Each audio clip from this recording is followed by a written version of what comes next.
Pogrešan put, 100. put, stoji prvi prava vrata, jer sam šampion neuspjeha prvaka.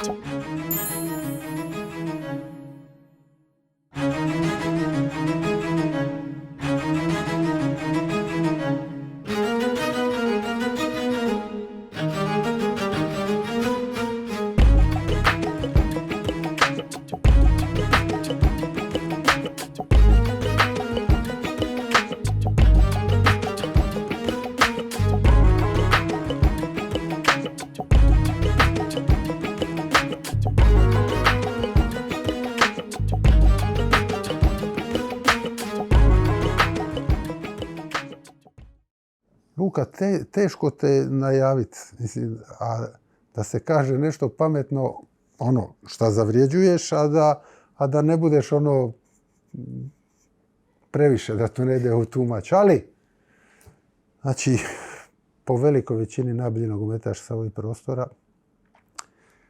najtrofejniji igrač najvećeg kluba na svijetu, Real Madrida, i to po niz kategorija.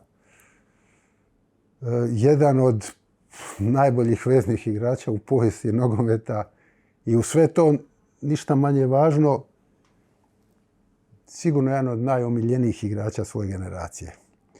Hvala ti što si odvojio vremena za nas. Hvala vama na lijepoj najavi. Sad dok sam vas slušao, malo mi sve to djeluje onako nerealno ili kao da nisam svjestan svega toga, ali je lijepo je čuti. I u biti ja nisam htio ništa da bude pretjerano, ali ovo je minimum što se može reći. Stvarno je to, ali o tome ćemo pričat. Ono što sam primijetio, recimo, 6. si mi gost u ovim specijalima neuspjeha prvaka. Sve su velikani.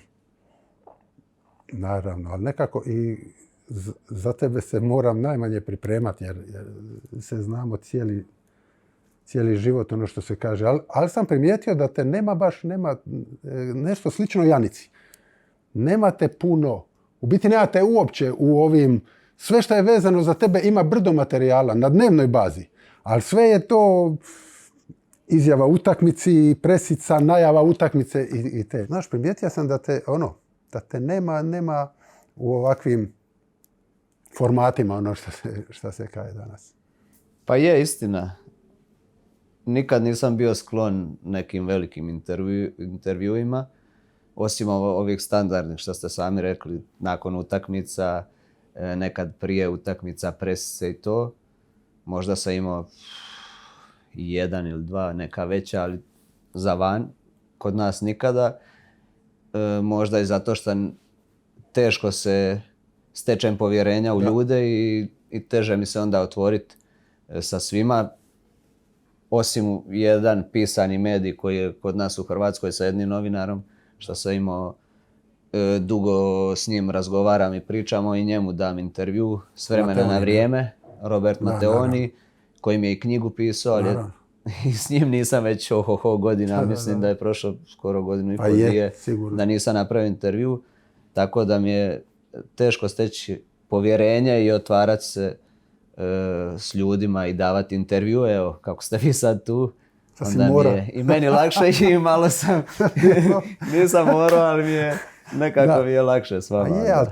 To te čini posebnim i to te na kraju krajeva i tako ti je bilo i u karijeri nogometnoj, ali o tom ćemo malo poslije. Znači, evo nas u Milanu, grad dobar, snašao si se, ne govorim sad o nogometu, nego van nogometa, je li učiš talijanski?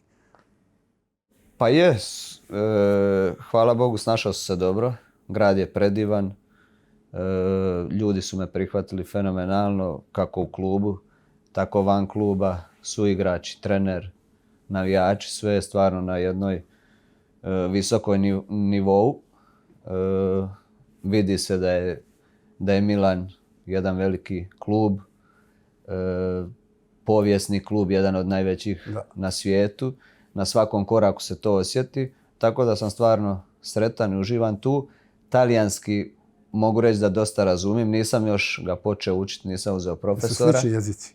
Pa ima sličnosti, ali nisu baš slični. Ima riječi koji se poklapaju, ali nisu baš slični. Tako da dosta veliki mi je problem šta kad pričam, miksam dosta sa španjolskim. Ali se razumi na kraju, je li ali tako? razumiju te. Ja se tako sjećam da je kad je Zvone išao ono iz Milana u Celtu, a i neki igrači kad su mijenjali Jarni iz Italije u Španjolsku, da je to puno bitnija, da je puno manja razlika nego kad ideš iz Engleske ili Njemačke u Italiju. Je li ono da ih razumiš, da se dosta riječi razumije. Da. A to je istina, tako da ja dosta razumijem stvarno kad mi pričaju i pogotovo trener. Tu sam stvarno super, ali malo pričanje, to mi je dosta miksa, ali mislim da ću ga brzo uhvatiti. Bravo. Znači Milano je sada destinacija. Nakon Madrida gdje si bio, jeli, strašno, 13 godina, jeli. To je za jedan čovjek, za jedan igrač, sportaš, kaže da ima karijeru od 13 godina, to je duga karijera na tom nivou, to je top karijera, to rijetki imaju. A ti si samo u Madridu bio 13 godina, sjećam se oproštaja, bio emotivan, veličanstven, kako i dolikuje i srušio si tamo sve rekorde i to hoćeš, nećeš, mora ostaviti prazninu u tebi. Kako je tebi bilo napustiti to nakon toliko godina? Pa nije bilo lako, iskreno, jer 13 godina, pola svog života si proveo praktički malo manje, ali u jednom klubu, u jednom gradu, jedan od ljepših perioda mog života. Ajmo reći da sam došao možda relativno kasno u Madrid sa 27 godina, ali u pravom trenutku, ajmo reći. Prošao sam 4 godine, bio sam spreman za taj iskorak. 4 godine engleske, tu mi je puno pomoglo. I sve poslije toga što sam doživio, ostvario u Madridu mi stvarno djeluje nestvarno, jer da mi je neko, kad sam dolazio u Madrid, da mi kaže, evo, došao si u Madrid, najveći klub na svijetu, najveći klub u povijesti nogometa, ajde napiši šta želiš ostvariti, s čim bi se zadovoljio, ne bi, bilo bi me strah napisati ovo sve što sam ostvario. Tako da je to stvarno nešto nevjerovatno. Ne na stranu trofeji, pobjede, ovo ono, ali ostati 13 godina u takvom klubu, došao sam s 27 skoro do 40, to je nešto nevjerovatno. Jer zna se kakav je Madrid klub, zna se da ne trpi prosječnost. I ostati na takvom nivou, u takvom klubu toliko godina, to je nešto još najnevjerojatnije možda. U svim ovim mojim uspjesima što sam tamo doživio, to je stvarno po meni nešto nevjerojatno. Jer se ja mislio kad sam dolazio, ajde ako ostanem nekih 5-6 godina, super. Jer misliš karijere igrača su do 33. 4. godine i ja kad sam davno razmišljao da dođem do 35. puna šaka brade, a ne da sam to premašio ohoho. I dalje, hvala Bogu, još sam na tom nivou, tako da je to stvarno nešto nevjerovatno. A u jednom trenutku je izgledalo da ćeš ostati. Pa bilo je. Moja želja je, naravno, ja sam uvijek to govorio, nisu to bile neke moje floskule ili neko dodvoravanje navijačima, klubu ili bilo kome. Moja stvarno velika želja je bila da se umirovim u Madridu. Ali jednostavno sve ima svoj početak i kraj i nekad neke stvari koje želiš ti se ne ostvare, ali bez obzira na to što se nije ostvarilo ta moja želja da se umirovim u Madridu, ostvario sam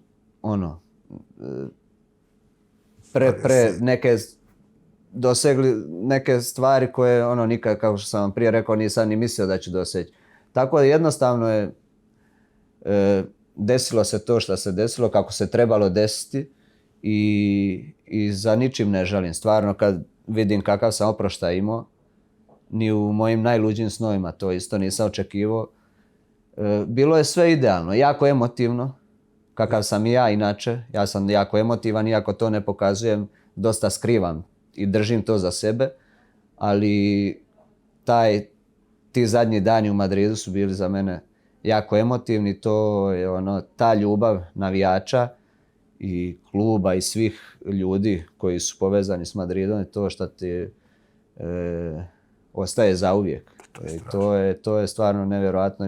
Nema tih riječi kojima mogu se zahvaliti navijačima, ljudima u klubu za sav taj tretman tih 13 godina. Ali to je bilo od prvog dana. Da ne bude sad, to je počelo nakon La Decime ili nakon druge lige prvaka. Od početka, kad sam došao u Real, koliko god sam imao i teškoća u početku, osjetio sam tu ljubav i privrženost navijača gdje su osjetili da sam ja taj. I to mi je davalo dodatan motiv, inspiraciju da im vratim to na najbolji mogući način. A tako ti je svugdje bilo, jer ti si jedan od onih ljudi koji ti ne ostavlja drugu opciju nego da ga voliš. Pa i nama je to, znaš šta, i nama je to ostavilo prazninu. Recimo, svi koji gledaju nogomet prate Real Madrid. Ko igra da igra tamo, jer Real Madrid je Real Madrid. Ali ja, 13 godina ti pratiš Real Madrid intenzivnije. Ti gledaš koga su oni kupili, pa koga Barcelona kupila, Atletico, pa koliko bodova bježite. Znaš, vezan si radi tebe, vezan si za Real Madrid više nego... I sad jedan put nema, opet se vraćaš da pratiš Real Madrid jer je Real Madrid. Znaš, tako da to mora biti praznina. Ali ono što stara kineska kaže, s vrha brda, sa vrha planine svaka staza ide nizbrdo, naravno. Tako da iz Real Madrida sve ide nizbrdo.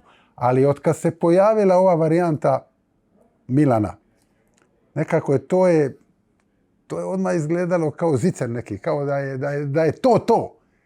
I radi veličine kluba, jer Milan spada u tu grupu klubova koji su uz bok ili ispod Madrida, bez obzira na trenutnu formu. Je li takav klub?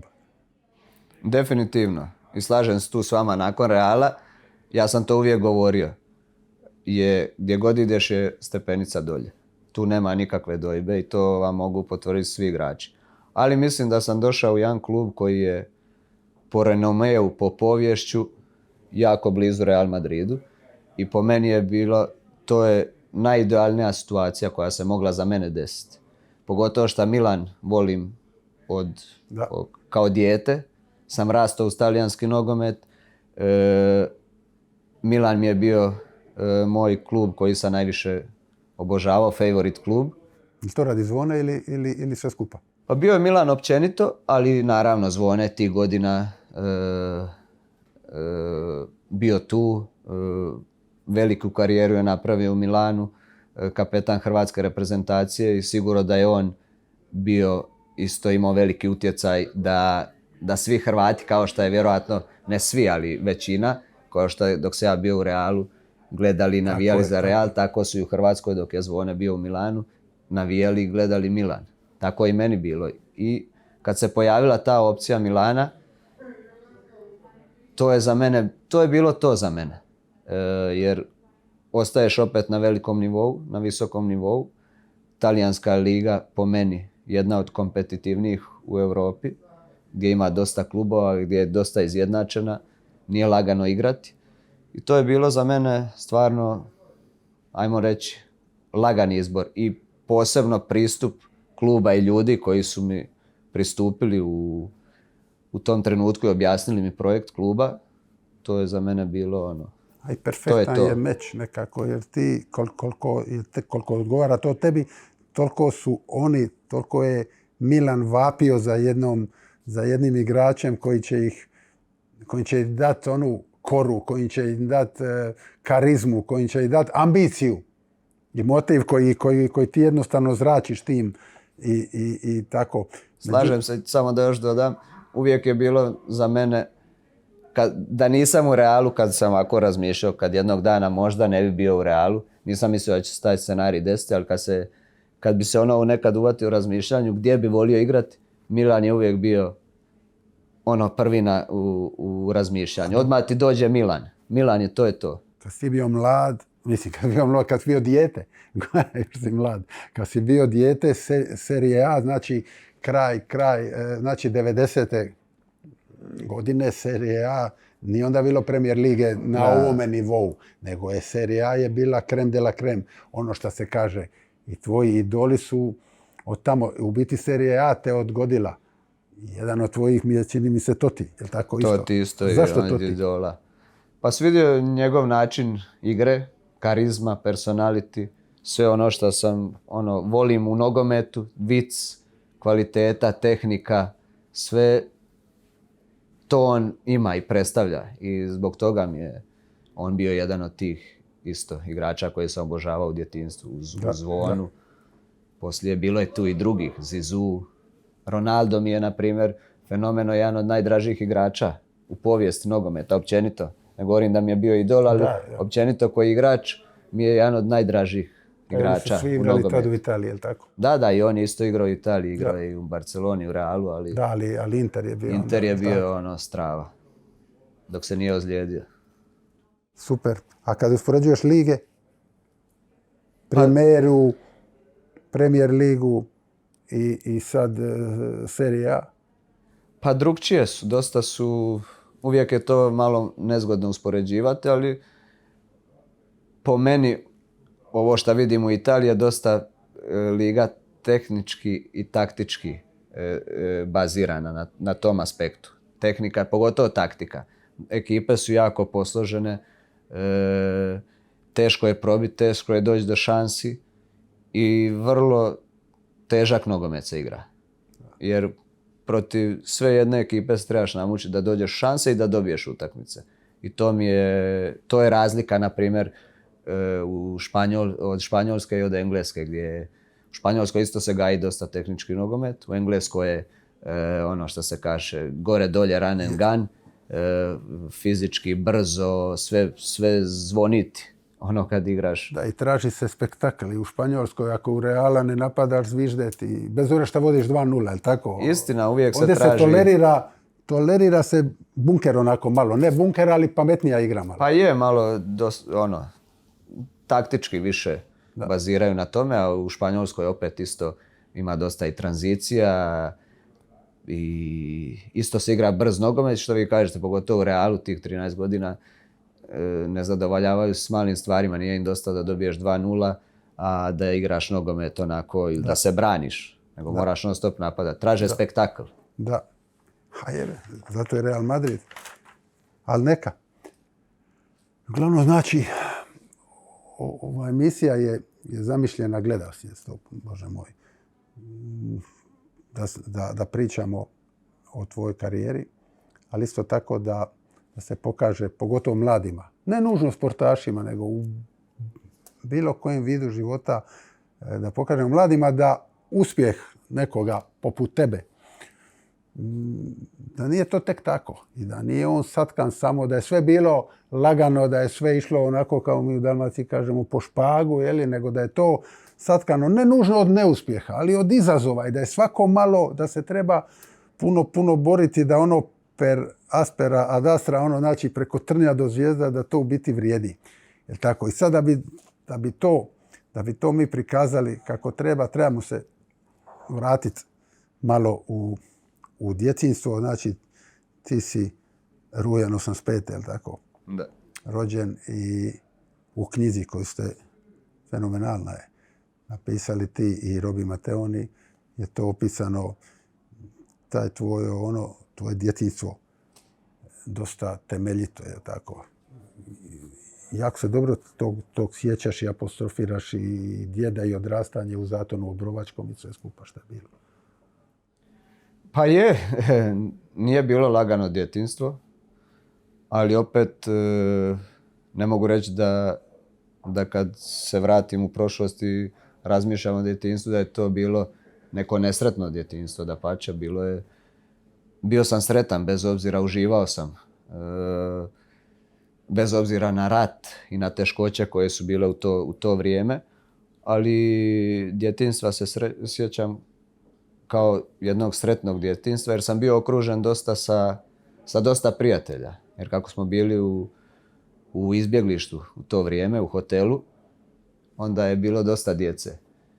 I te stvari koje su se događale oko nas, u neku ruku ti si svjestan toga, ali opet Ali ti je dobro, dijete dobro ti je. Imaš prijatelje, izađeš van, igraš nogomet, non stop je tu, radiš dječje stvari šta djeca rade, skrivača, ne znam. Naravno, vama je čak i prva liga. I nama je lijepo.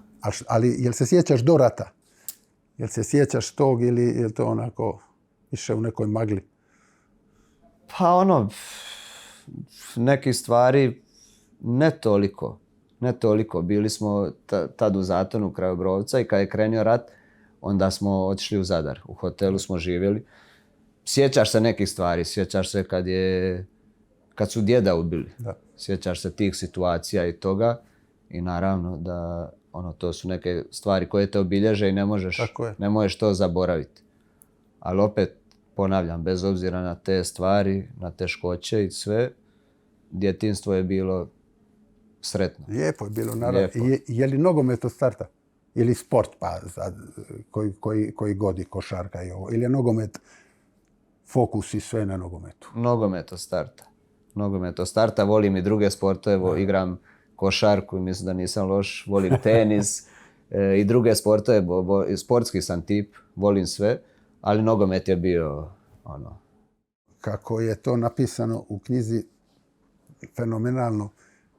Kaže da je Stipe u jednom trenutku da je rekao, Stipe otac naravno, tako, da je rekao ja nisam imao priliku, Luka će imati priliku šta koštalo da koštalo.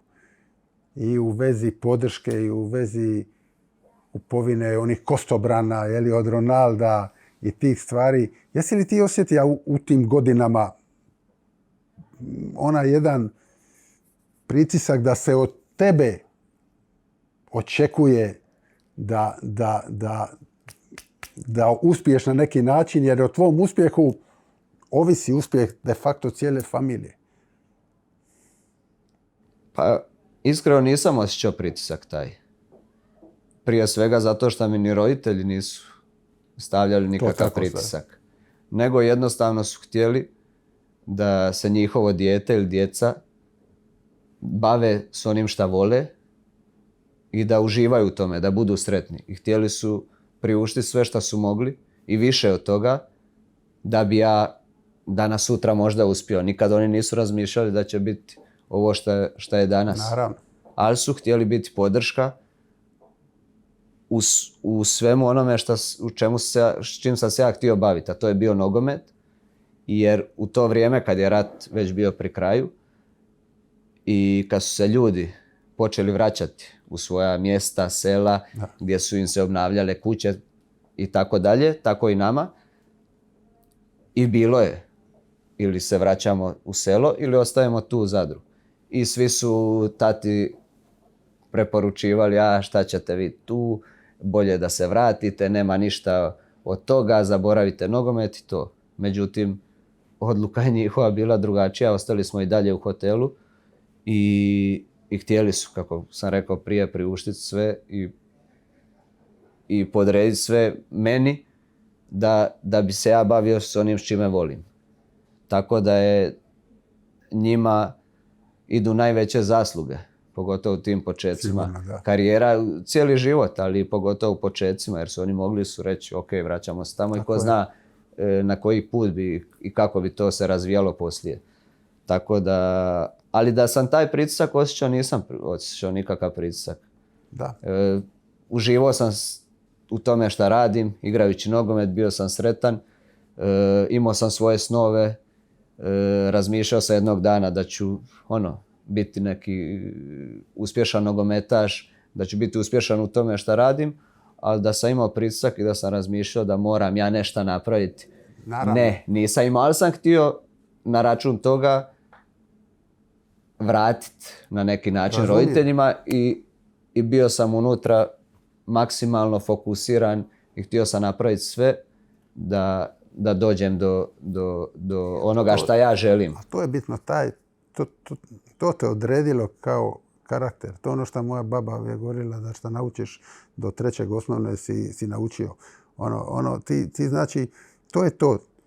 Znači, tvoja situacija je tada ne u Zadru, ali kasnije u Dinamu, kad si junior ili kadet neki. Znači, ti si najstarije dijete, jel tako? Imaš 2 sestre, znači jedino muško dijete. Hoćeš, nećeš. I Janica je rekla da nije osjetila u svom djetinjstvu da oni nemaju bogatstva, jel tako, da nemaju novaca. Ali hoćeš, nećeš, to te izgraditi jedan karakter i odgovornost da ti u sebi imaš jednu, neću reći obavezu, to roditelji rade naravno iz ljubavi, ali da upravo radi te ljubavi želiš vratiti sve nazad i želiš nešto napraviti za sve vas na kraju krajeva. Pa je, istina. Htio sam da dam maksimum šta mogu da vratim roditeljima za tu podršku i to njihovo odricanje. Tako da mi je to mi je bila misao vodilja. A da nije bilo nikakvog pritiska da ja moram nešto. To je Luka, ti znaš te momke. Ja sam to vidio 100 puta. Recimo, jako je slično Dudu i Čorluka. Vas 3. Znaš, kad ste vi došli kod nas u mladu reprezentaciju, to je skoro pa copy-paste. Ti šta, naravno, Dudu u Brazilu nije rat, ali je mnogobrojna familija, jedini on s 15 ili koliko godina, ti znaš, bolje dolazi u Zagreb. Charlijevi, iz Dervente preko noći, ogromna familija, 5 braće ide i hoćeš, nećeš, ti imaš unutra tu odgovornost da je na tebi taj budućnost, ne samo tvoja, nego cijele familije i tu se lako čovjek skrši, ali ako se uspije, onda je to kraj svijeta, onda je to taj uspjeh, je li Rocky? Istina. To je onda Rocky. Slažem se. Htio sam da budu ponosni na mene. Eto da. Da budu ponosni na svoje dijete, da su ga izveli na pravi put, da su ga odgojili kako treba i da je napravio ono što su možda oni od njega očekivali, što su vjerovali u njega. Bravo. Tako da to mi je bilo, da budu roditelji ponosni i sretni, jer imam danas djecu pa znam kad nešto dobro naprave, nema veće sreće, Bravo. Nema većeg bogatstva, tako da je to je mene vodilo. To je ono što kažu, nisu idealni uvjeti ili najlakši uvjeti, oni nisu najbolji uvjeti. Recimo ti u Zadru, šta si rekao sad malo prije, ti si imao, vi ste imali loptu, tako, balun ste imali. Imao si dres, imao si jedne štitnike, tako, Teo od Ronalda.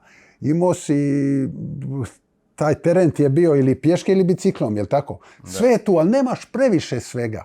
Za drugo se ne možeš ležati na kauču, moraš se izboriti. Da. Moraš grist, jel tako? To je jedan put Srebić rekao. Da hrvatski sportaš najbolje reagira kad uvjeti nisu idealni. I ja sam se milijun puta uvjerio da je to istina. Pa i prije utakmice, kad je sve dobro, kad je sve nekako, znaš, sve je top, hotel top, ovo top, ono top, jedan put ovo. Kad je nešto dobro, malo ono, kad te drži... Stres, nervoza, bolje funkcioniraš nego kad je opuštenost. Fenomenalno. To je. I dobro, onda si u Zadru i dolazi do jednog momenta koji bi ja htio isto malo razjasniti, Hajduk. Dobro, to je, znači, zadarsko zaleđe, Zadar, sve to je, oni uzično navijaju za Zadar, jasna stvar, ali to je Hajduk, tako, to je velikom većinom Hajduk. I ti si pozvan u Hajduk, jeli, na neki turnir ili nešto, i onda dobiješ, Hajduk te ne uzima, kasnije ti se moraš vratiti u Zadar i onda te još trener u Zadru stavi na neko hlađenje, jel tako, na neku kaznu. Kako je to bilo? Možeš reći nešto? Pa da, prije svega Dalmacija, svi u Dalmaciji više manje su Hajdukovci. Tako sam ja bio, tata pogotovo, i otvorila se prilika da mogu otići u Hajduk na pripreme, da vide da idem u Hajduk, da ostanem dolje, da se preselim igra za Hajduk. Otvorila se ta prilika i tata je to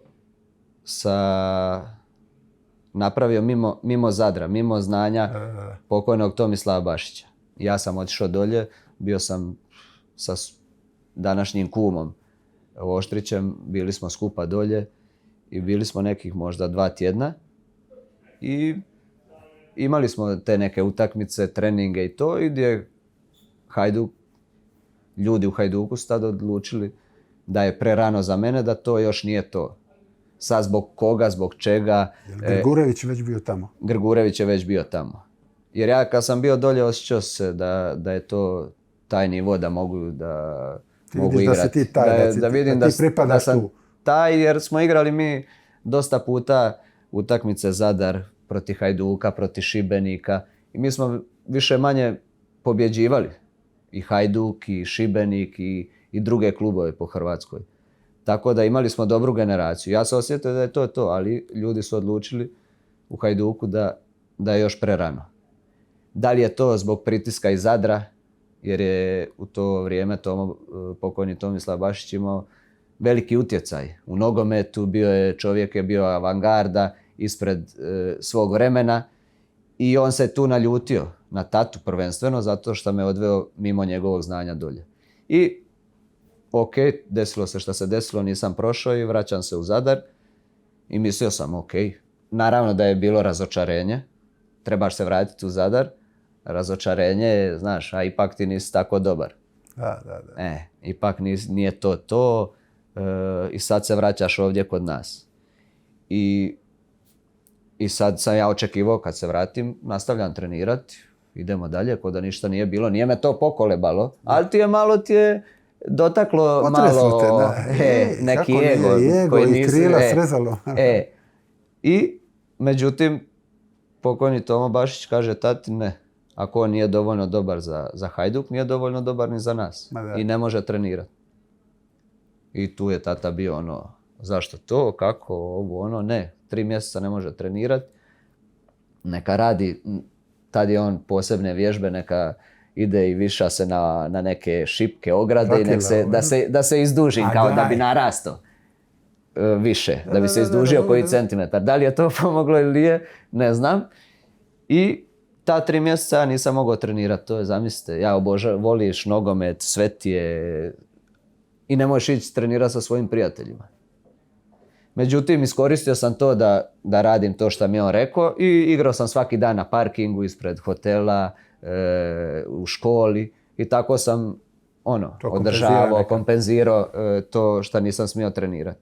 Gdje tata je bio lud tu na njega, čak bili su fenomenalni u odnosu, ali se naljutio malo jer braniš njegovom djetetu da ne može trenirati. Da. On je tad u glavi možda razmišlja uništava mu ili ga stopira ga u njegovoj nekoj karijeri. Da.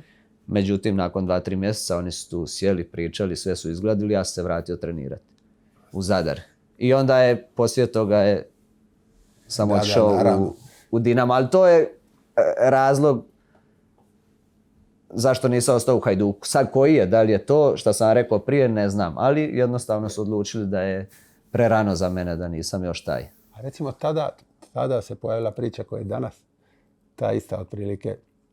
Tako da ne znam šta je tad bilo, ali priča ta, i to te pratilo, kasnije si ima dosta vremena tu stigmu kao da si nedovoljno fizički jak, da to nije to. Je li te to, ne sada, nego tada, jel se sjećaš, jel te to nekad, malo prije si rekao da te nije pokolebalo, jel te malo to zna uzdrmat na tom putu kad ti neko kaže to? Jel si bio beskompromisan, da apsolutno vjeruješ da to sve nebitno i ništa? Pa nije, niti malo me nije to pokolebalo, nije stavilo neku sumnju u mene da su te stvari, da je možda to tako. Jer sam stvarno imao uvijek veliku vjeru u sebe, ali to me pratilo ne samo u tim manjim uzrastima, to me pratilo kad sam i došao u Dinamo, kad sam otišao u Englesku. Pa poslije čak u Real, uvijek cijelu karijeru, to je me pratilo dok nisam zlatnu loptu osvojio. I onda su rekli, pa ajde možda je to. Karikiram možda malo, ali je tako bilo. Tako da, dapače, to mi je bila samo motivacija za dalje. Jer ja sam ko osoba i kroz te mlađe periode i poslije dok sam odrastao i stariji bio, nije me bilo briga za mišljenje drugih. Ništa. Nije me. Ok, poslušaš, čuješ, ali to je na mene djelovalo motivirajuće. pogotovo negativna mišljenja. Ali sam se uvijek držao onih pozitivnih, jer je bilo i takvih, ne možeš reći da je sve bilo negativno. Ali me nikad nije to da sam mario za mišljenjima drugih i pogotovo takvih ocjena. Zato što moje mišljenje o meni samom nije bilo takvo. To je druga stvar da sam ja možda mislio, možda sam mal, možda sam slaba, ali ne. Moje mišljenje je bilo sve suprotno, jer nogomet nije samo snaga, visina i ne znam šta. Nogomet je puno više od same snage, da moraš biti 1,90 m, da moraš trčati na 100 metara, ne znam, 11 sekundi ili 12. Ne, nogomet je puno više tehnika, glava, osjećaj, puno više komponenti nego to. I to je dan danas i danas u nogometu kad gledam, opet ljudi pokušavaju nametnuti tu neku agresivnost, tu neku brzinu, snagu, veličinu. Danas se sve mjeri, da. Sve se mjeri u tome, a nije. Nogomet je, glava je najbitnija i uvijek će nikad snaga i ne znam, brzina neće nadomjestiti ili neće prevladati nad tehnikom, nad glavom, jer zato ljudi gledaju, zašto ljudi vole najviše nogomet, zbog tih stvari. Bravo Luka. Bravo. Top. Spomenuo si Tomislava Bašića par puta kao svog nogometnog oca. I sad si ga spomenuo i nažalost preminuo je i odletio si mu i na sprovod, jel tako? U tim godinama u biti uloga trenera nije samo trener, nego ti više slušaš trenera nego roditelja, jel tako, u tim godinama adolescencije. Je li bio poseban čovjek, jel? Bio je poseban. Bio je stvarno poseban, kako sam rekao prije, ispred svog vremena. Imao je razumijevanje za nogomet stvarno na vrlo visokom nivou.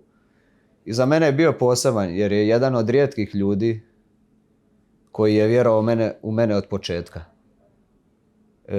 Kad su drugi govorili ove stvari, kao što ste prije naveli, on je od početka bio uz mene, vjerovao je u mene i znao je, uvijek mi je govorio gdje ću doći, šta ću napraviti.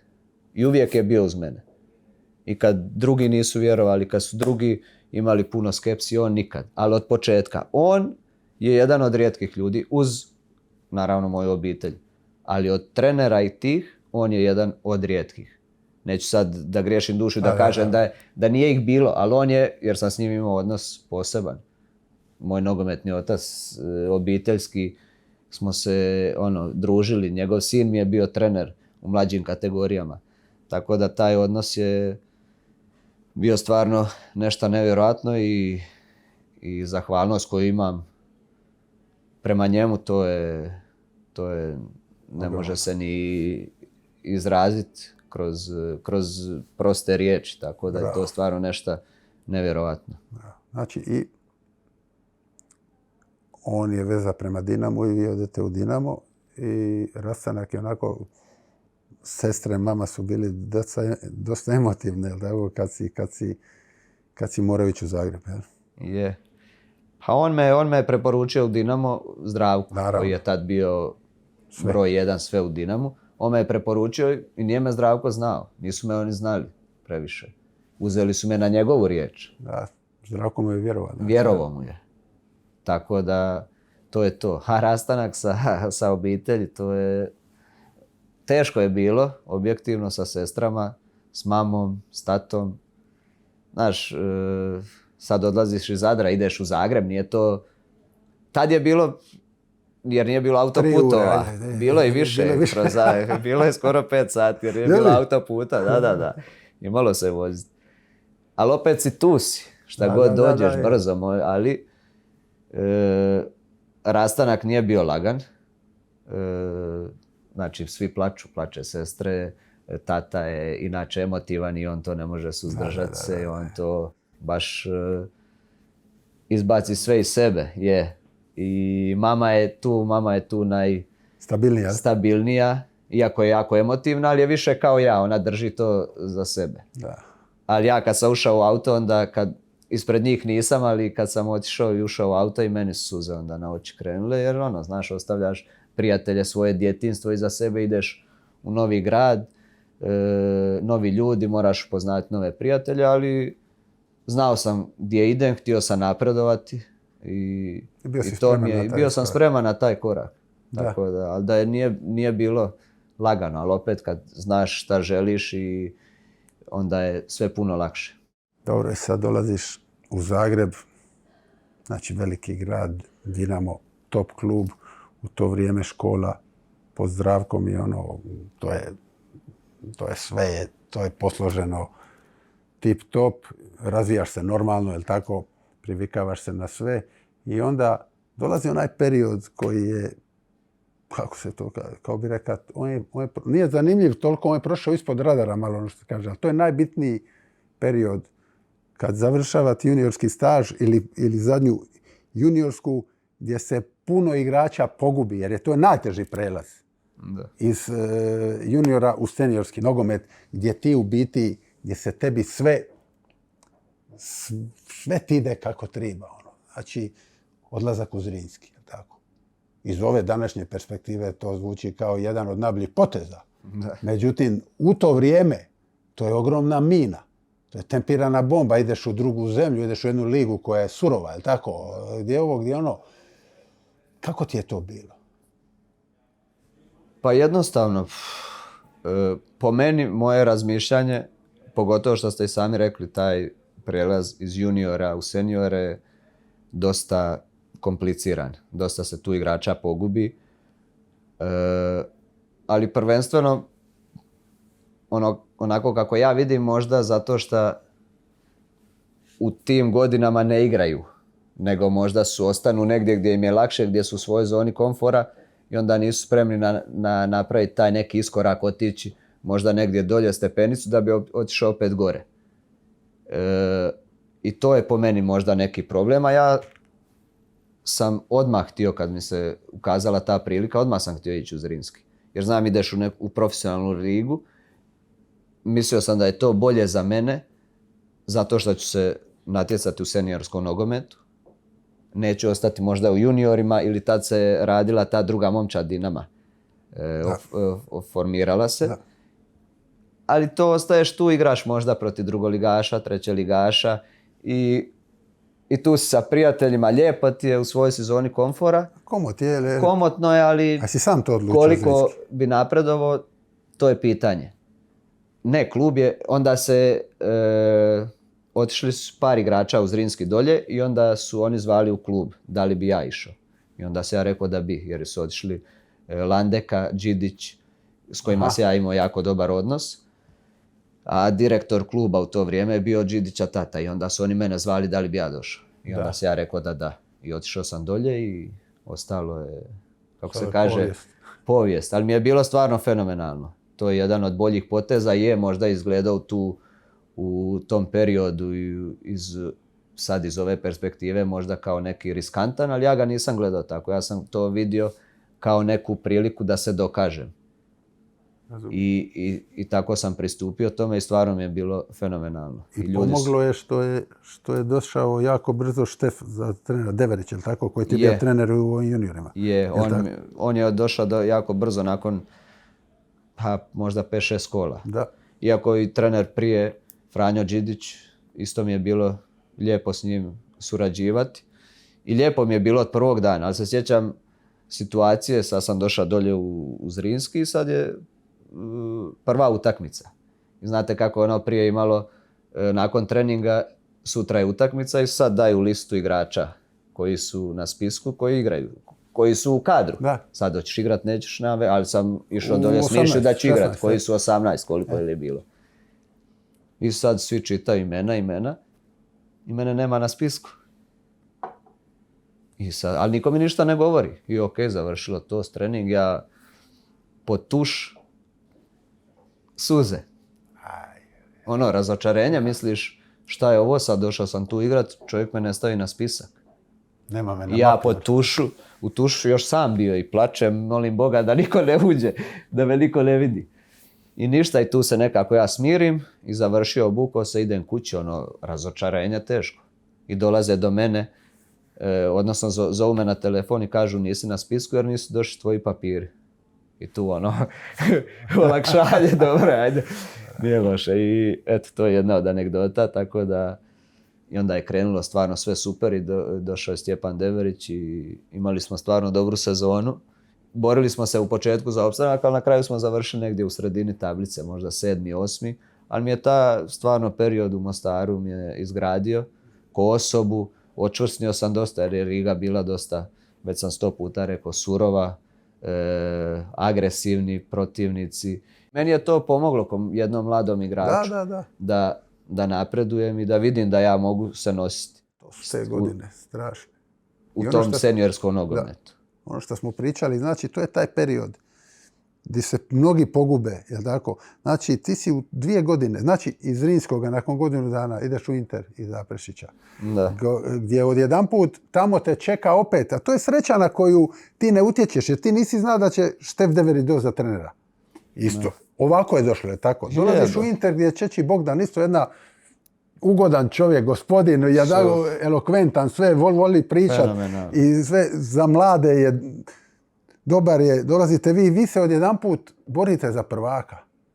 Da. Jel tako? 6 mjeseci si tamo. U isto vrijeme dolazimo Aljoša i ja u mladu reprezentaciju koji isto ne robujemo u tom trenutku da za mladu, da mora igrati neko ko ima 21 godinu, može i neko ko ima 18 godina, bla, bla, bla, prepoznajemo vas par, pa stavljamo. I nakon toga povratak u Dinamo. Nakon 6 mjeseci gdje Dinamo nikad gori, ono što se kaže liga za bedaka, jel tako? Da. I ti se vraćaš, ali ne vraćaš se na mala vrata, nego vraćaš se, daj, evo ti ključ, daj, napravi nešto. Da. 3 slačionice u 2 godine. To je strašno teško. Da, u 1,5 dana. Da. Pa je, ali mora reći, to je ono što smo prije pričali. Ja sam jedan od rijetkih igrača iz tih generacija 85. 4. koji nisam odmah dobio priliku u Dinamu. Nisam otišao niti jedno na pripreme sa Dinamom. Sa prvom ekipom. Bilo je igrača što su išli. Moga godišta i sve. A kad si išao u Zrinski? Dobro, ali ako ti vjeruješ da sam ja taj, možda me možeš povesti pa vidjeti. Da li bi se ja nametnuo, da li ja imam kvalitetu. Ali nije bilo povjerenja. Da. Jer je, znači, otišao sam u Zrinski. U Zrinsko sam odigrao fenomenalnu sezonu. Vratio sam se, opet nisam išao na pripreme sa Dinamom, na primjer. Nego sam išao na posudbu Inter, šta nije da je to meni loše. Dapače, to je meni pomoglo. Ja sam to htio, nisam ja rekao, ne bi ja hoću na pripreme znači, sa Dinamom. Znači ti se nisi osjećao da si ti generacijski talent, onaj. Ja jesam osjećao. Ti, ali nisi tako bio. Ali nije tako bio tretirano.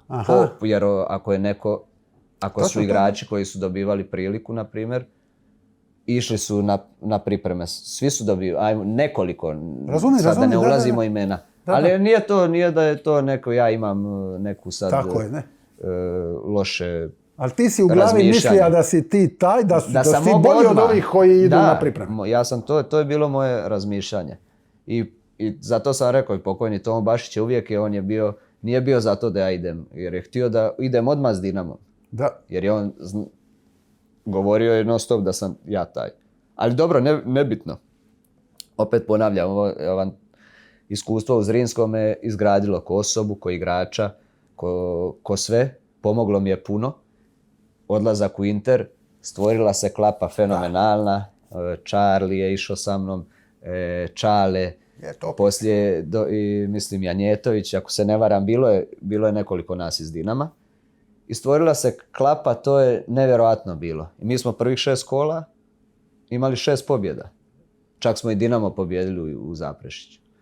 I gurali smo stvarno dobro do polusezone, mislim da smo bili čak prvi. Vi ste prvi, je. Bili smo prvi. Je.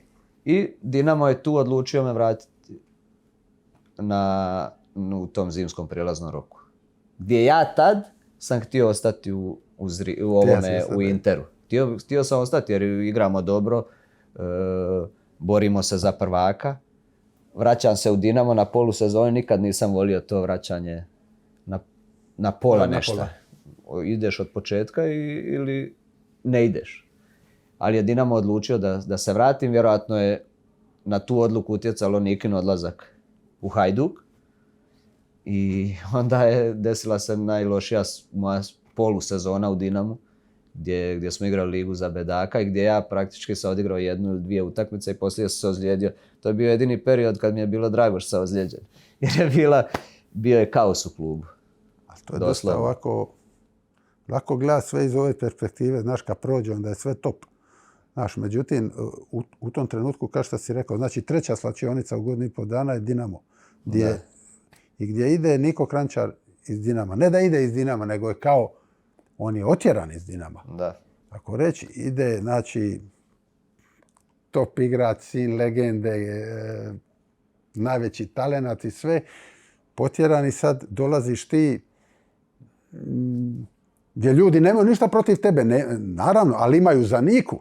Da. Ali imaju za Niku i to je isto velik pritisak na tvoja leđa, je li? Pa je, bio je taj neki, ajmo reći, teret, jer bez obzira što je bio kaos u klubu, općenito, i ekipi, i među igračima je bio ambijent. Iako mi je dosta tih pola godine onako u magli. Yeah. Ne volim se sjećati tog vremena. Mm-hmm. Jer namjerno ti znaš staviti malo negdje onako tamo. Ga staviš negdje sa strane. Da. Ali bilo je tako kako je. Bilo i opet. I svako iskustvo, svaka stvar te na neki način ojača, očvrsneš.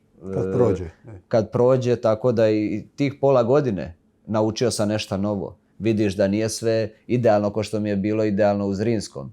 Ko što mi je bilo tih pola godine u Interu idealno. Sad si došao u neku situaciju gdje vidiš nije to baš tako. Da. Nije to baš tako, praktički se ne zna ko pije, ko plaća. Tako je bilo tih pola godine. I onda se vratio nakon te ozljede pri kraju. Već smo bili u ligi za bedaka i onda se vratio, odigrao još 2 utakmice i tu je završila sezona. Da.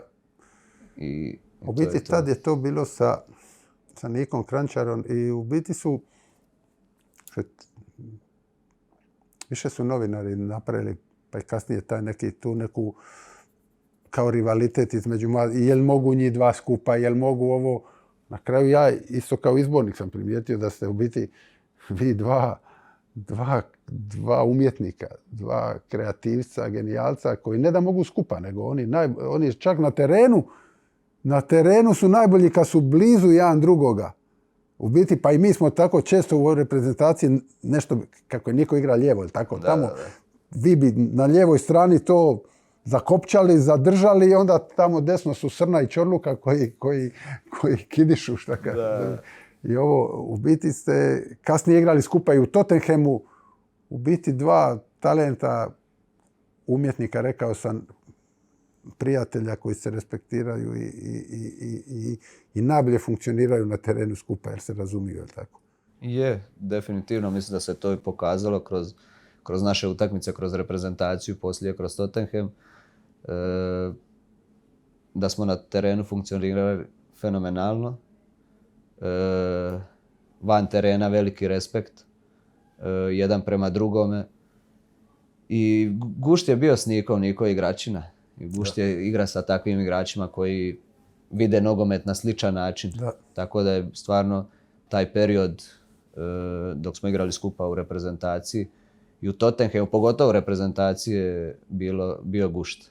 Jer smo imali stvarno, stvorila se jedna isto fenomenalna klima, generacija, gdje ste vi jako puno pridonijeli tome. Tako da možda najmalo falilo neke, ne znam, sportske sreće da dođemo, da napravimo neki veliki rezultat s vama, ali to je poslije došlo sve na naplatu. Tako da, ali je s Nikom rivalitet su stvarali šta je normalno, pogotovo kad je on bio u Hajduku, ja u Dinamu i naravno da je tu su pokušali stvoriti rivalitet, ali ja ga nikad nisam osjećao i nisam gledao na taj način, respektirao sam njega kao igrača i kao osobu i bio je gušt natjecat se protiv njega. Tako da To je bio način na koji se ja gledao taj neki naš, ajmo reći, odnos. I u to neko vrijeme u Zagrebu kad rasteš, upoznaješ i Vanju, ženu tvog života, ono što se kaže. I u biti ja imam, i to moram reći. Ja imam tu sreću da znam tvoju familiju i to je jedna jedinstvena familija. Oni su tvoj Pentagon. Oni se, ne ozbiljno. Oni su, kad mene god pita neko o Luki Modriću kako je on tako normalan, onda je moj odgovor uvijek isti. Treba otiđi mu da provedeš 5 minuta s njegovom familijom, sa tatom, mamom, sve će ti biti jasno. Nema na ti ja ništa govoriti. Često roditelji polude. Znaš, Stipe je ostao Stipe, on se nije milimetar maka.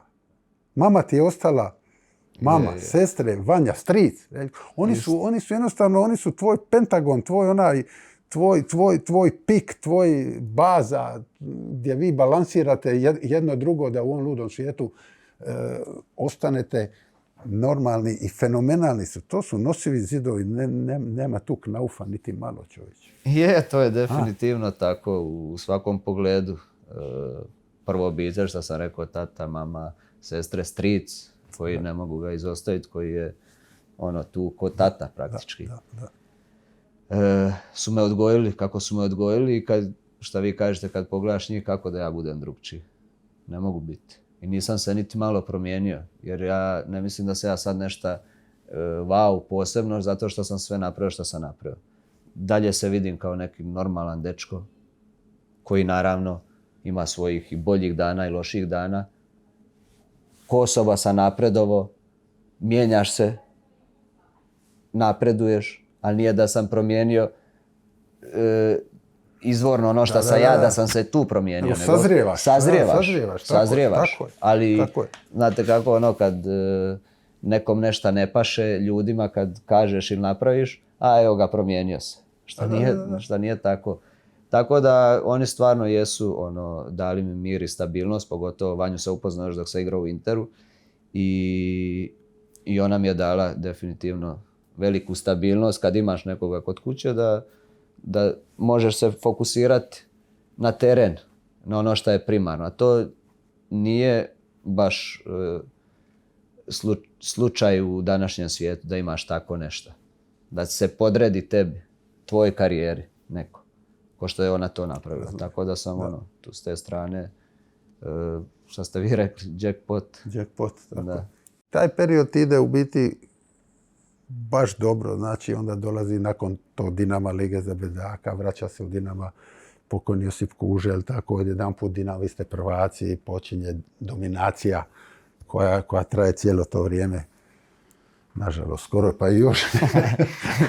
Ali u principu to ide tako.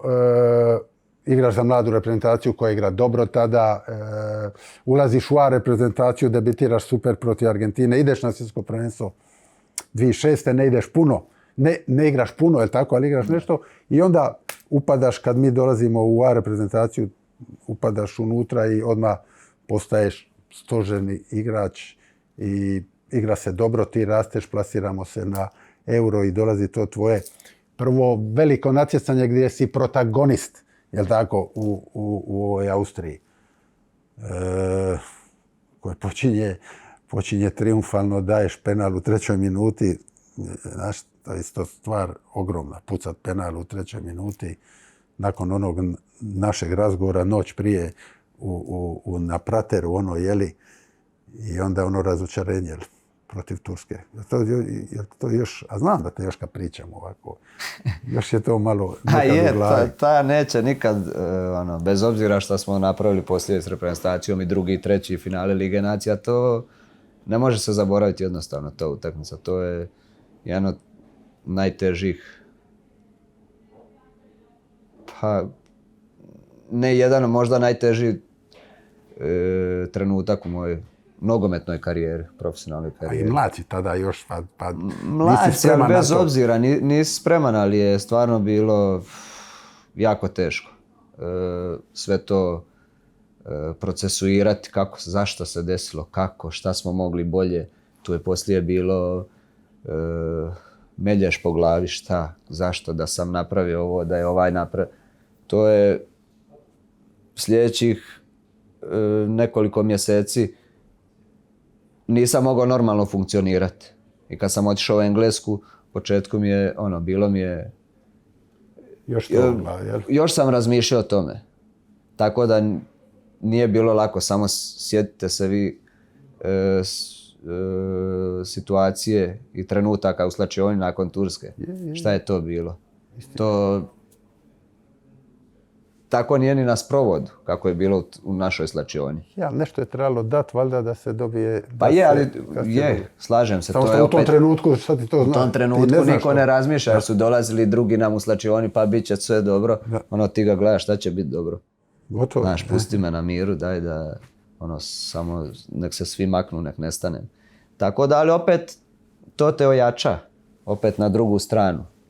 Bez tih neuspjeha ne bi znao možda ni cijeniti dovoljno uspjehe koji dođu poslije. Tako da ti treba to nešto, koliko god ne želiš, ali ti treba da naučiš nešto iz toga, da izađeš jači da bi mogao poslije se više veseliti uspjehima. I kapitalizirati. Ali ti si na kraju krajeva u tim kvalifikacijama, ti 1,5 dana i uz Dinamo, naravno, koji sam rekao da raste i vi igrate kvalifikacije za Ligu prvaka gdje ima razočarenja tipa Werder Bremen, ali ima i velikih pobjeda, je li tako? Međutim, ti u onim kvalifikacijama protiv Engleza i doma i vani, protiv Rusa, Izraela i ovih reprezentacija, jednostavno dolaziš, ja to znam jer gledam to svaki dan, dolaziš na jedan nekako si uvijek si bio kvalitetan, ali odlijepio si nekako, si postao zreo i postao si svjestan svoje kvalitete. Pa je, to je bilo sve kad kažeš šta sam uvijek mislio o sebi. Kad kažeš, evo, dokazao si na najvećim utakmicama u Dinamu kroz Europu, pa i kroz prvenstva, pogotovo protiv Hajduka utakmice, protiv Engleza, protiv Rusije,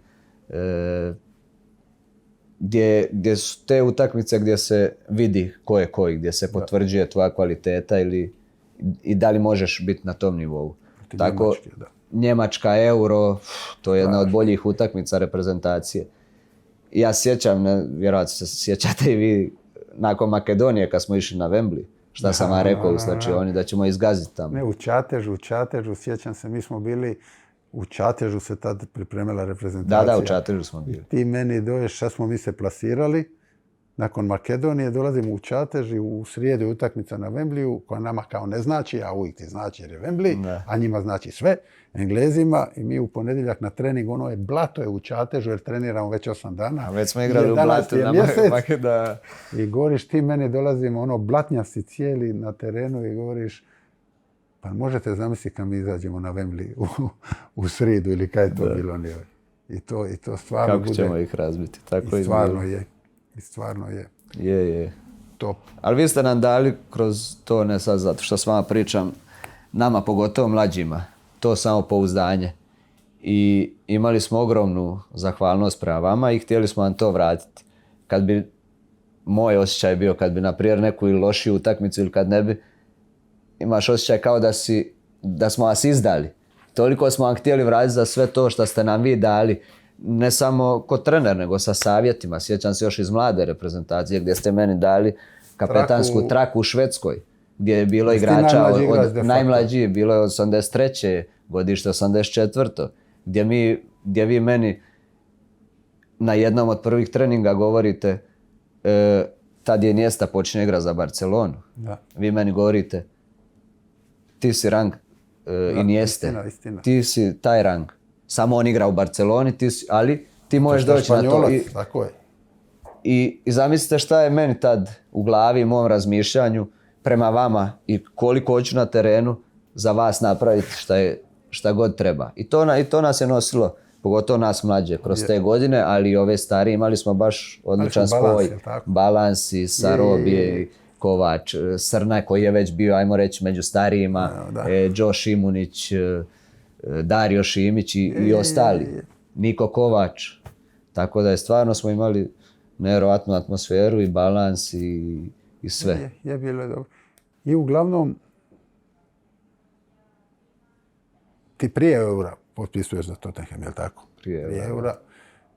Međutim, samo treba, jel ti smetalo, je bio ljuš da si morao ostati još godinu dana u ovom Dinamu? Jer su od vas trojice, Charlie i Dudu, su otišli godinu dana prije, je li tako? Da. U Arsenal i u City, je li tako? Ti si morao oni su otišli tu u sezonu.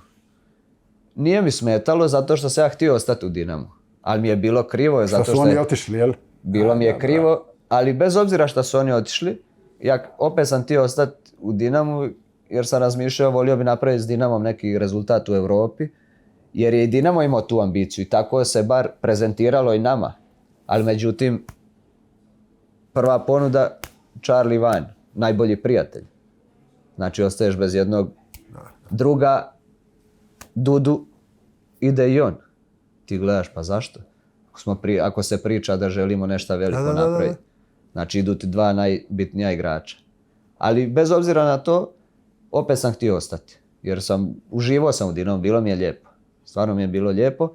Međutim, dođe polusezona, prodaje se, mislim da je bio Vukojević, pa se prodaje ovaj. I onda ti kažeš, šta da radim ja ovdje? Ja hoću ići. Tu se ja malo se naljutio i ušao sam malo u sukob. Ne neki veliki sukob, ali sam bio ljut na klub, jer sam htio ići. I onda se tad pojavio taj Chelsea, pa na polusezoni gdje me klub nije htio pustiti, i onda je došao Tottenham u 6. mjesecu i gdje sam ja odmah rekao kad se pojavila ta opcija, jer sam znao klub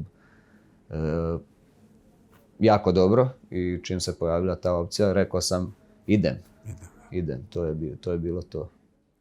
I dobro, sad idete ti i Vanja u London, ogroman glad, klub Big Five, tako, liga, ta koja je veliki transfer, je tako, ti si već taj, naravno da je pomogne najviše Englezima, pomogne kad njih dobiješ, je tako, mi smo bili u ovim kvalifikacijama i dolazi se tamo i start je onako, je tako, start je škakljiv, ne pomaže ni to što izgubimo, što smo s opet Englezima u grupi pa izgubimo 4-1, je tako, trener je Ramos i onako opet počnu neke male pričice o spremi, jer opravdanje Newcastlea, Manchestera, ovi drugi što si otišao u Tottenhama, neko od njih je pitanje fizičke spreme opet i to je onako mala muka,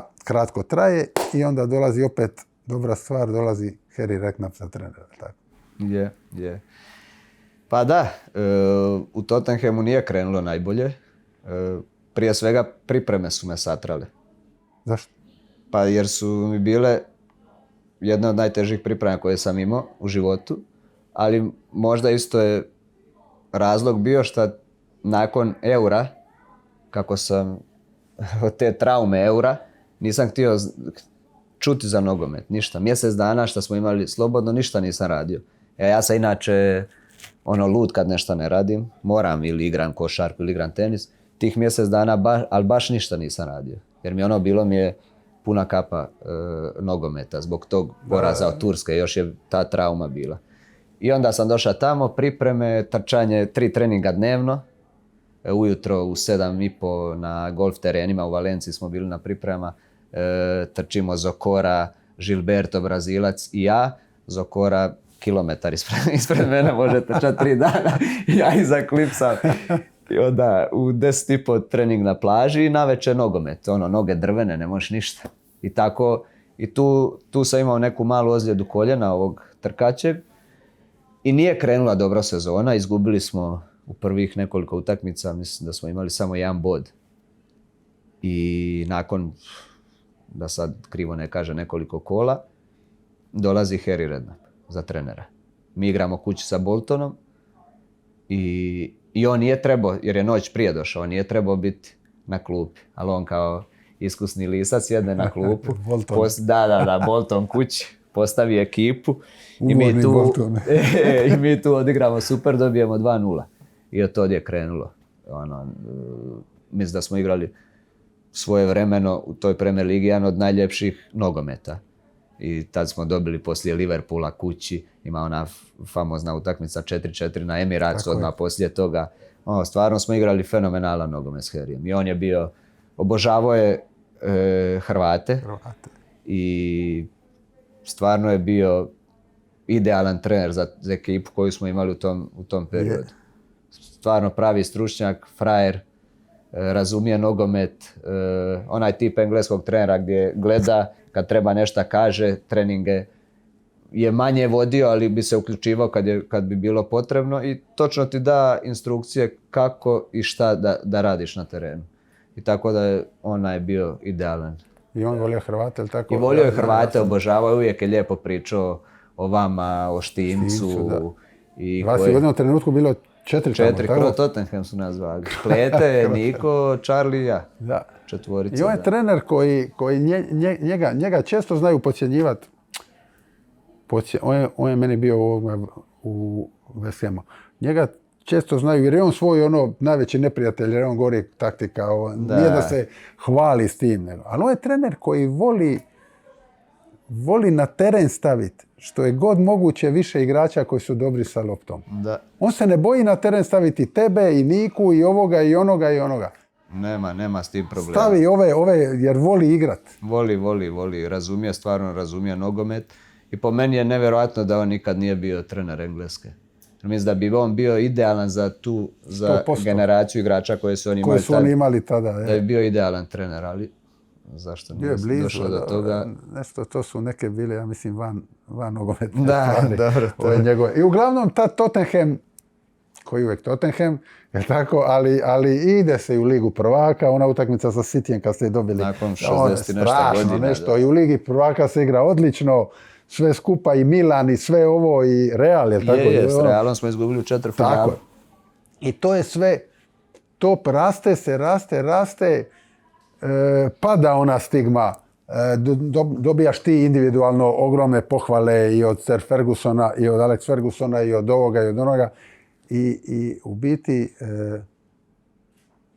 ja sam taj razgovor zaboravio, ali sam ga se neki dan sjetio. Zove Chelsea, otprilike ti si blizu odlaska 2011. u Chelsea. I to opisuje puno tvoj karakter. Ti si to zaboravio, vjerojatno jer sam i ja zaboravio, pa sam se naknadno sjetio. Igrali smo u Dublinu utakmicu, onu prijateljsku. Od 3 dana, u 8. mjesec kad je prelazni rok. Počelo je prvenstvo, nešto malo tada. I ti govoriš da bi htio popričati sa mnom. Šta je Chelsea?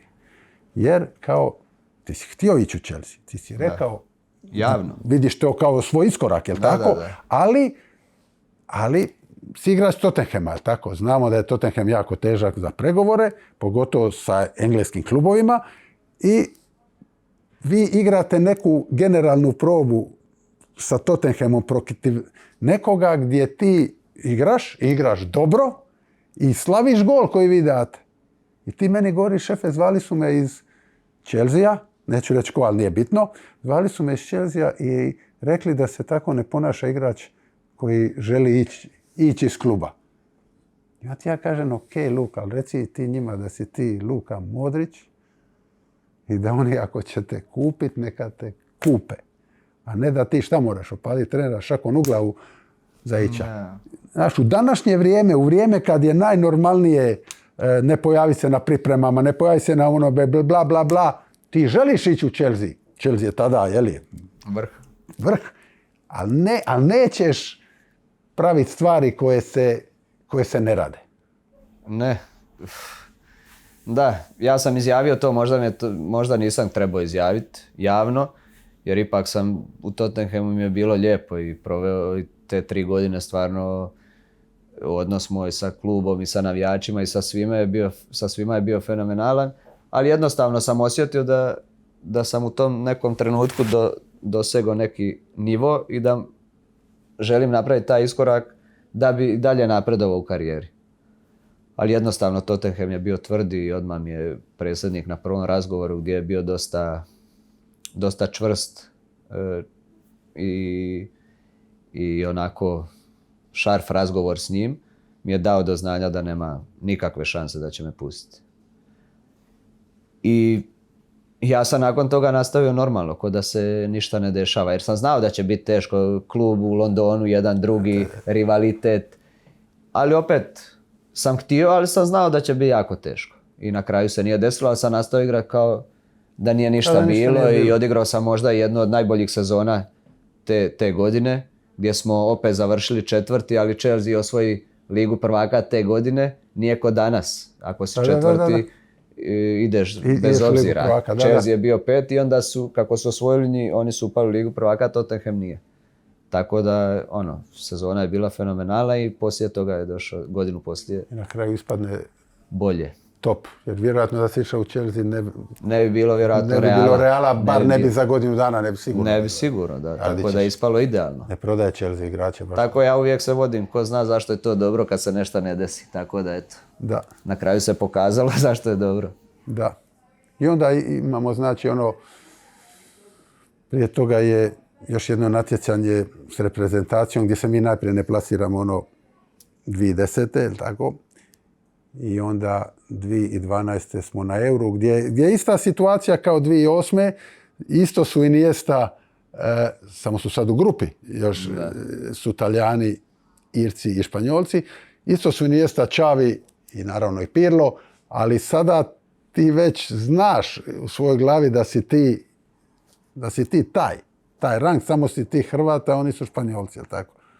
Pa je, znaš kako ja imam veliku vjeru u sebe, u svoje kvalitete, mogućnosti i to, ali opet kad igraš protiv takvih ekipa, ti možeš znati u sebi, ali trebaš igrati protiv takvih i pokazati jel jesi taj ili nisi. Da. A mi smo igrali u grupi, igrali smo odličan nogomet, ali smo igrali u grupi koja je bila na kraju finale. A mogli smo jedne i druge dobiti, na primjer.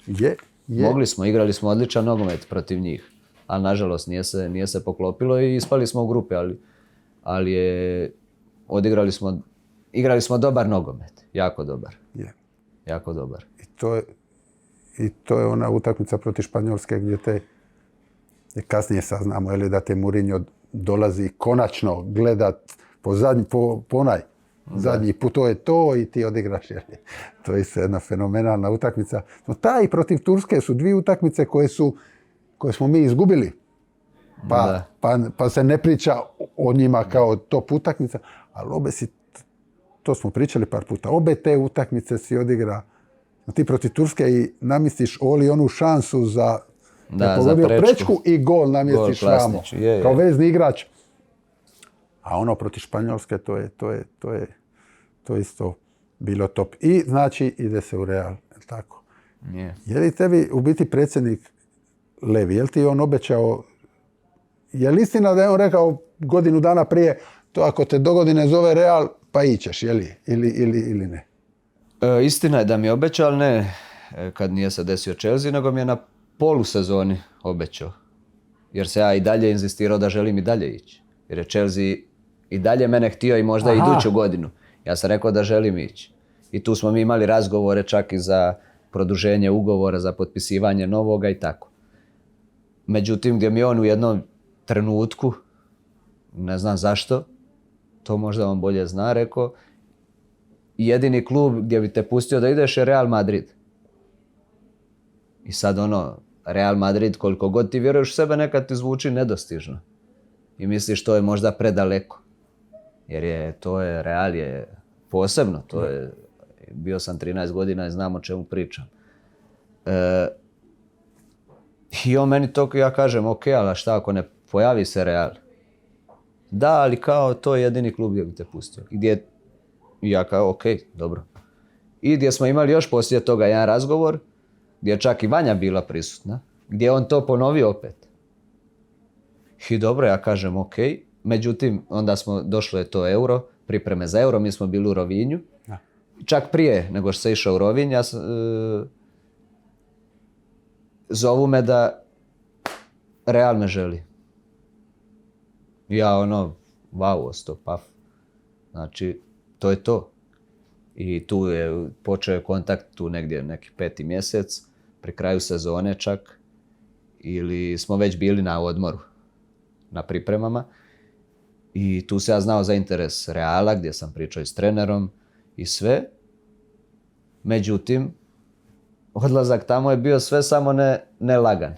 Jer bez obzira šta mi je on to rekao, opet su pregovori bili jako teški, jako dugi. I vjerojatno se zna moj način na koji sam se ponašao u tom trenutku gdje mi je bilo teško napraviti taj iskorak. Bilo mi je teško napraviti taj korak. Ali na jednu stranu sam imao riječ i to je meni bilo ovdje, i ako mi je neko nešto rekao i dao mi riječ, dao mi ruku, znači očekuješ da se to ispoštuje. Ja razumijem pregovore, dogovore i to, ali je stvarno bilo je teško i dugo. Tako da, ali i onda se ja odlučio se za taj korak. Jer sam baš bio spreman u tom trenutku ne igrati više. U biti ono što godinu dana prije nisi htio napraviti jer si osjećao da bi to bilo previše da napraviš, ove godine si se osjećao izdan jer je na kraju krajeva to ti obećano sa strane predsjednika kluba na taj način. Istina, i bilo mi je teško zbog mog odnosa i povijesti sa Tottenhamom, sa navijačima, i nije to moj karakter. Ali jednostavno nisam vidio drugog rješenja i to je to bilo. To je tvoj karakter. Oba dva puta si napravio isto. Znači odlazak iz Dinama, ideš zadnji. Da. Umjesto prvi. Da. Ovdje isto. Znači, sve sam vam dal. Nemo me sad više zezati. Je, istina. Znaš, sve sam dal. Sve ima svoje granice. Ali sad je dosta. Je. I znači, i sad je to. Dolazak je u Real. Di ti vidiš svoju prednost? Di ti vidiš da si ti taj šta ovaj drugi protivnik nema? Prvi koji su me stavili na zadnjeg veznog ste bili vi i Harry Redknapp. S Mandžom kroz te godine nismo razgovarali. Jesmo, ali sve je to bilo, nije to bio odnos koji je bio prije. I ja njoj kažem, vidjet ćeš, odigrat ćemo fenomenalno prvenstvo, napravit ćemo nešto veliko i ja ću biti najbolji. Daj. Ogroman trenutak tvoje reprezentativne karijere je penal protiv Danske. To je, da baš tako, puši. To je nemoguće.